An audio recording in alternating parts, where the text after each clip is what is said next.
Vous regardez RTL. RTL Matin. Yves Calvi.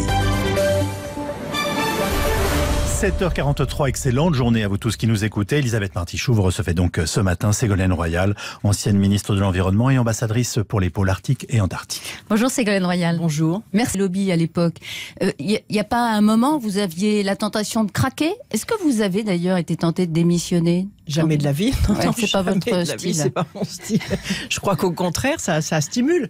Quand il y a des lobbies, ils sont légitimes, les lobbies dans une société. Pourquoi? Parce que qu'est-ce que c'est qu'un lobby? Un lobby, c'est un groupe de pression qui défend ses intérêts. Ils sont privés. légitimes, les lobbies. Et qu'est-ce que c'est que la politique? La politique, c'est justement essayer d'identifier les intérêts privés dans une société qui sont parfaitement légitimes, mais d'en dégager l'intérêt général et d'imposer à ces lobbies l'intérêt général. C'est pas toujours facile. On vient de voir dans le gros combat contre le glyphosate, contre Monsanto.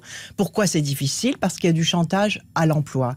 Et donc l'enjeu essentiel aujourd'hui du combat de l'environnement, du combat écologique, c'est de se dire que l'écologie et l'économie, l'écologie et la création d'activités et d'emplois ne sont pas antinomiques, mais au contraire. Et finalement, ce que j'ai porté, c'est à la fois non à l'écologie punitive. On n'est pas là pour punir, on est là pour construire et pour faire en sorte que les gens se mettent dans des positions positives par rapport aux nouveaux modes de comportement. Et on est là pour créer des emplois dans les filières de la croissance verte grâce aux énergies renouvelables.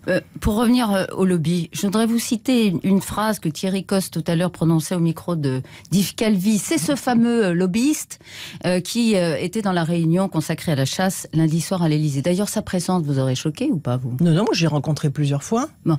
Nicolas Hulot, puisqu'il a effectivement fait pression, en tout cas, il a été l'apôtre de l'environnement auprès de plusieurs présidents de la République. C'est pas une façon provocante de dire les choses? Mais écoutez, je pense qu'il ne faut pas relancer la bataille. Surtout, ce qu'il faut lui dire et dire à tout le monde, c'est qu'il ne faut pas relancer la bataille entre les chasseurs et les non-chasseurs. On a réussi à ne pas relancer cette bataille dans la loi sur la relance de la biodiversité, de la nature et des paysages. Qu'est-ce qui s'est passé d'ailleurs à la fin du vote de cette loi? Quand j'ai obtenu un vote à l'unanimité à l'Assemblée nationale et au Sénat, les sénateurs pro-chasse sont venus me voir, ils se sont dit on a dû se faire avoir parce qu'on a vu que les écologistes anti-chasse ont voté le même texte. J'ai dit non, c'est précisément ça la politique, c'est de faire converger des intérêts contradictoires au service de l'intérêt général d'un pays et de la planète. Ça veut dire que sur certaines chasses traditionnelles, on a dit non. Est-ce qu'il fallait baisser de moitié le prix du permis de chasse national, comme l'a décidé Emmanuel Macron? Ça dépend pourquoi faire.